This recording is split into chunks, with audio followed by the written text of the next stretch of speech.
मुंडकावर पाय अरे यार बार्शीच्या गाडवाचं करायचं काय खाली मुंडकावर पाय अरे बार्शीच्या गाडवाचं करायचं काय खाली मुंडकावर पाय एक मराठा लाख मराठा एक मराठा लाख मराठा एक मराठा लाख मराठा एक मराठा लाख मराठा एक मराठा लाख मराठा अरे बार्शीच्या गाडवाचं करायचं काय खाली मुंडकावर पाय मनोज दादा तुम आगे बढ़ो हम तुम्हारे साथ हैं मनोज दादा तुम आगे बढ़ो हम तुम्हारे साथ हैं लड़ेंगे जीतेंगे हम सब चलेंगे एक मराठा लाख मराठा अरे या बार्शीच्या गाडवाचं करायचं काय खाली मुंडकावर पाय मनोज दादांच्या विरोधात बोलणाऱ्याचा धिक्कार असो मनोज दादांच्या विरोधात बोलणाऱ्याचा धिक्कार असो एक मराठा लाख मराठा अरे या बार्शीच्या गाडवाचं करायचं काय खाली मुंडकावर पाय छत्रपती शिवाजी महाराज की जय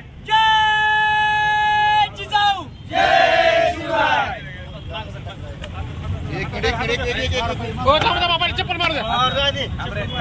अरे मनोज दादा से जो टकराएगा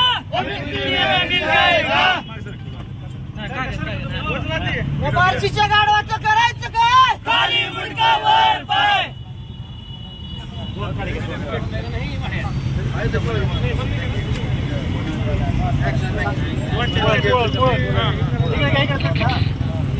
छत्रपती शिवाजी महाराज की जय मनोज दादा तुम आगे बढ़ो हम तुम्हारे साथ हैं लड़ेंगे जीतेंगे हम सब लड़ेंगे लड़ेंगे जीतेंगे हम सब लड़ेंगे या बार्शीच्या गाडवाचं करायचं काय खाली मुंडकावर पाय या बार्शीच्या गाडवाचं करायचं काय खाली मुंडकावर पाय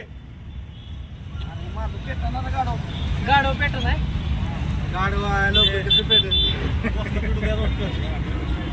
अरे या बार्शीच्या गाडवाचं करायचं काय खाली मुंडकावर पाय मनोज दादांच्या विरोधात बोलणाऱ्याचा धिक्कार असो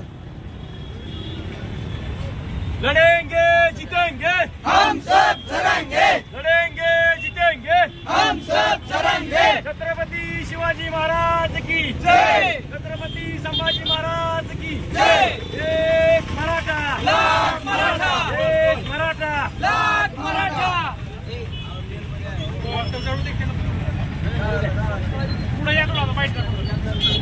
आपल्या सर्वांना माहिती आहे की अण्णा शिंदे नावाचा फितूर जो संजय आपलं राजेंद्र राऊतांचा जो पिल्लावळ आहे, राजेंद्र राऊतांचा कार्यकर्ता आहे, त्यांनी दादांवरती एक स्टेटमेंट केलं किंवा दादांना त्यांनी जाब विचारला की मनोज जरांगे पाटील आमची शंका दूर करतील का.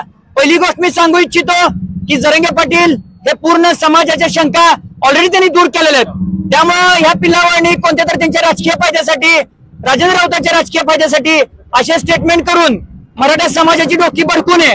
कारण ही असल्या फितुरांमुळे आतापर्यंत जे समाजाचं नुकसान होत आलंय ते नुकसान असल्या या फितुरांमुळे झालेलं आहे. राहिली गोष्ट राजेंद्र राऊतांची, आज आम्ही त्यांचा गाढव बनून, राजकारणातला गाढव आणि एखाद्या नेत्याचं गाढव किती असावं एखाद्यानं, ते आम्ही आज त्याचा गाढव प्रतिमाचा पुतळा बनून आम्ही आज त्यांचा निषेध केलाय, त्यांना जाळलंय आज. आणि हे आम्हाला जर 77 मध्ये उतरायचं असेल तर आम्ही त्यावेळेस देखील उतरू का. कारण त्यांनी दादांना बोलताना एक त्यांनी परवा दिवशी बाईट दिली की कापाकापीची भाषा त्यांनी केली.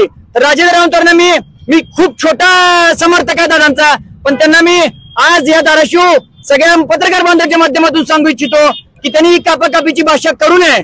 कारण आम्ही सर्वसामान्य दादांच्या नेतृत्वात आम्ही शांत संयमी आहोत, शांत संयमीच आम्ही ही भूमिका घेणार आहोत. पण इथून पुढे जर तू कापाकापीची भाषा करत असशील तर आम्हाला देखील तलवारी घेऊन उतरावं लागल. आणि इथून पुढे मी विनवणी करतो, प्रत्येक आमदार, प्रत्येक खासदार, प्रत्येक लोकप्रतिनिधीला मी विनवणी करतो की कृपा करून मनोज दादांच्या विरोधात तुम्हाला जर त्यांच्या समर्थनार्थ उतरायचं नसेल तर विनवणी करतो की किमान त्यांच्या विरोधात तर तुम्ही कोणती भूमिका घेऊ नका. आरक्षणाचा लढा हा कसा न्यायचा, काय न्यायचा, ओबीसीतून कसं घ्यायचं हे मनोज दादा जरांगे पाटलांना चांगलं माहिती आहे. त्यांना ज्ञान शिकवण्या एवढं सरकारमध्ये कोण अजून पैदा झाला नाही. त्याच्यामुळे त्यांनी ज्ञान शिकू नये. जी आमची लढा, जी आमचा संयमी लढा चालू आहे तुला शेवटपर्यंत आम्ही असं नेऊ आणि आमचं आरक्षण जे आहे ते ओबीसी मधूनच खेचून आणू.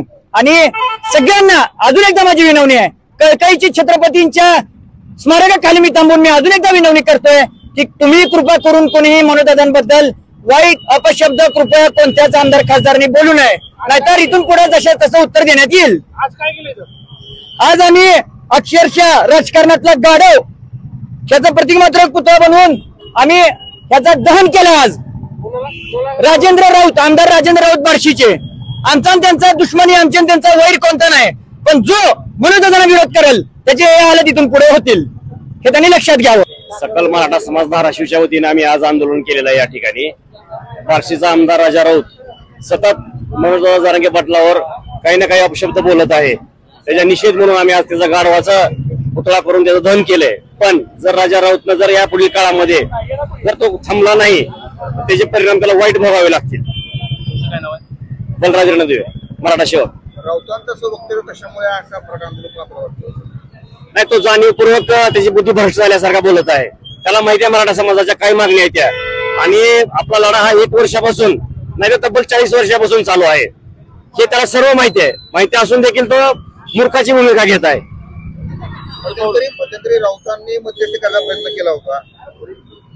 मध्यस्थी करण्याचा प्रयत्न केला होता, त्याला दादांनी सकारात्मक उत्तर त्याला दिलं होतं. मात्र तर ती फडणवीसचा पाळीव कुत्र दिसतंय, त्याच्यामुळे तेवढ्या पुरतं जाणं होतं ते.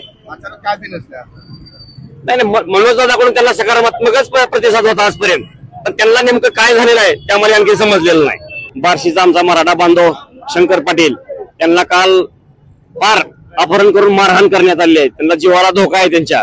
त्या राजा राऊत आमदारनं आणि त्याच्या पिलावळाने हेच असलं थांबवावं, अन्यथा मराठा समाज रस्त्यावर उतरल्यावर नंतर त्याची काय अवस्था होईल ही त्यांना त्याचा विचार करावा.